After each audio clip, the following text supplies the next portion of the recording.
देखिए, आज जम्मू के जाने माने नेता हरबंस चौधरी ने आज राष्ट्रीय लोकदल ज्वाइन किया और अभी दिल्ली में कुछ समय पूर्व इन्होंने जयंत चौधरी जो राष्ट्रीय अध्यक्ष हैं राष्ट्रीय लोकदल के, उनसे मुलाकात की थी।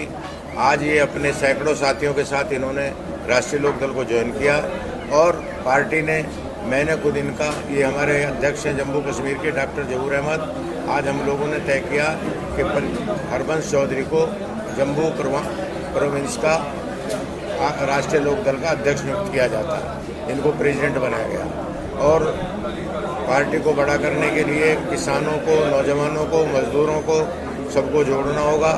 किसानों के सवाल उठाने होंगे। चौधरी चरण सिंह जो किसानी की बात करते थे, गांव की बात करते थे, बेरोजगार मजदूर नौजवानों की बात करते थे, उन तमाम सवालों को हम उठाएंगे और सरकार से मांग करेंगे कि बेरोजगार नौजवानों को 50-50 लाख रुपया स्मॉल स्केल इंडस्ट्री लगाने को जम्मू कश्मीर में दिया जाए। यहाँ बहुत काम है।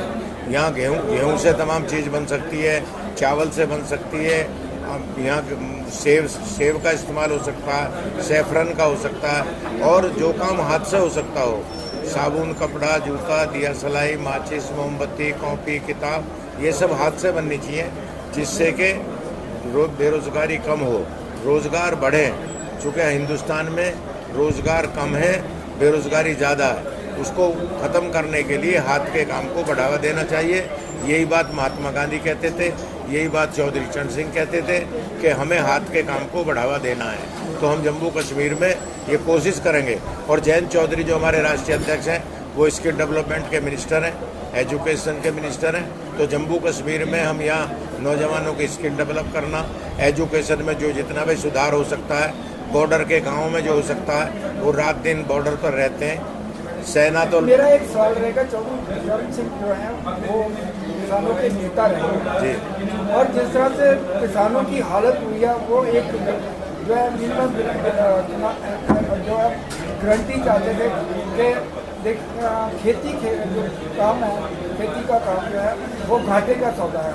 कम से कम जो उनकी उपज है उनको मिनिमम गारंटी जो है, मिनिमम जो है लागत देनी चाहिए, लेकिन सरकार ने उसके ऊपर कोई। देखिए, अब हम सरकार के साथ हैं, एनडीए में हैं, जयंत चौधरी मंत्री हैं, हम प्रधानमंत्री से बात करेंगे और किसानों के सवाल को उठाएंगे। ये तो बड़े लंबे समय से है, वो उन्होंने प्रधानमंत्री ने मान के कहें जब 3 कानून वापस लिए थे, कृषि कानून लिए, उसके साथ ही उन्होंने कहा था कि एमएसपी की जो गारंटी देंगे, लेकिन बाद में किया ही नहीं। अभी तक कितने साल हो गए। अब उसके लिए एक कमेटी बनी है, अब वो कमेटी की रिपोर्ट आएगी तो उसके आधार पर काम होगा। पर हम किसानों के साथ हैं और राष्ट्रीय लोकदल किसानों के साथ है। चौधरी चरण सिंह जो कहते थे हम उसको मानते हैं और किसानों के हर सवाल पे हम सरकार से बात करेंगे, उनके साथ खड़े रहेंगे। प्रधानमंत्री ने कहा 2022 तक किसानों की जो है इनकम जो आय है डबल हो जाएगी। डबल होने की बजाय नीचे गिर गई है। देखिए, ऐसा है कि जो उपज है उसका जो है लागत भी नहीं आप बिल्कुल सही कह रहे हैं। खेती जो है फायदे का काम कम रह गया, इसलिए नौजवान इससे भाग रहे हैं। तो हम सरकार को कहेंगे खेती को फायदे का सौदा बनाया जाए, खेती में आमदनी बढ़े, किसान की फसलों के दाम ज़्यादा मिलें, उसकी ज़रूरत के चीज़ों के दाम कम हों। चौधरी चरण सिंह जी यही कहते थे। उन्होंने सन 77 में खाद पर सब्सिडी की, 122 का कट्टा यूरिया का 75 रुपये का किया। उन्होंने तमाम किसानों को सहूलियत दी। तो किसानों को ज़्यादा सहूलियतों की ज़रूरत है, वो हम सरकार से बात करेंगे। जिस तरह से लगातार खेती को छोड़कर दूसरे धंधे जो है, किसान के बच्चे जो है आगे वो खेती बाड़ी करना पसंद नहीं करते, वो ज़मीनें बेच के जो है कृषि योग्य ज़मीन है बेच कर दूसरे धंधों में। ऐसे में लगातार ये जो है ज़मीनें सुकड़ जाएंगी तो लोग खाएंगे क्या? देखिए, मेरा ये कहना है कि किसानों के बच्चों को, मैंने फिर पहले भी कहा था कि उनको स्मॉल की स्केल इंडस्ट्री लगाने का मौका दिया जाए।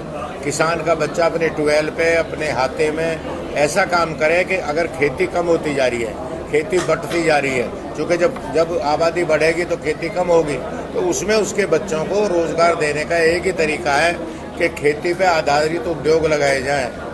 चाहे आम का पल्प बनता हो, चाहे आम का रुआवजा, आम का शरबत बनता हो, चाहे सेब का पल्प बनता हो, चाहे किसान के गेहूँ, चावल, इससे बनने वाली मक्का से दुनिया भर के बड़े बड़े सेठ मक्का के दाने को भून के और उसको पैक करके 2 रुपए की मक्का और 20 रुपए में बेच रहे हैं, तो किसान का लड़का क्यों ना करे। जम्मू कश्मीर की बात करें, जहाँ पे पूरी तरह से दूसरे राज्यों के ऊपर निर्भर है उपज के ऊपर, जितने भी खाद्य पदार्थ हैं बाहर से आते हैं। जहाँ जमीन है और कंडी इलाका है वहाँ पे ना तो की सिंचाई होती है, तो ऐसे में पूरी तरह से निर्भर है और खेती के ऊपर कोई काम नहीं हुआ। इधर सरकार ने अनदेखी की है यहाँ के किसानों की, मैं बिल्कुल मानता हूँ इस बात को, और हम लगातार सरकार से मांग कर रहे हैं कि यहाँ धान के किसान को, गेहूं के किसान को, बागवानी को, सैफरन को, यहाँ ड्राई फ्रूट के किसान को ताकत दी जाए और उनको सहूलियतें दी जाएं। पानी का इंतजाम हो कि खेती पर पैसा खर्च करे सरकार, या में हम स्टेट राज्य सरकार से मांग करेंगे कि वो खेती पर अपना बजट बढ़ाए।